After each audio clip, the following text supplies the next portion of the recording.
गोष्टीचे नाव आहे कोल्हा आणि बगळा. एकदा एक कोल्हा आणि एक बगळा चांगले मित्र होते.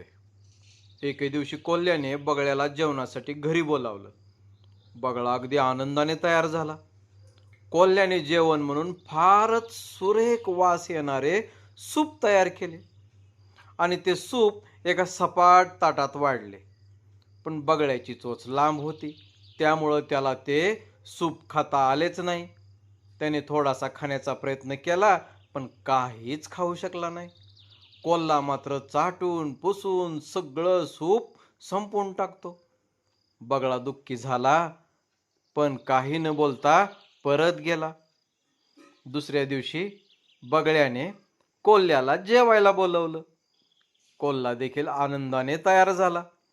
बगळ्याने देखील असेच चवदार सूप तयार केले आणि ते उंचच्या उंच अशा एका ग्लासमध्ये वाढलं.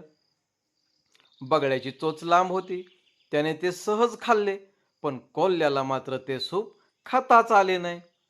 कोल्ह्याला आपली चूक कळली आणि त्याने मग बगळ्याची माफी मागितली. या गोष्टीतून बोध असा घ्यायचा आहे, जसं करशील तसं भोगशील. इतरांना त्रास दिला तर तो तुमच्याचकडे परत येतो, म्हणून कोणालाही त्रास द्यायचा नाही.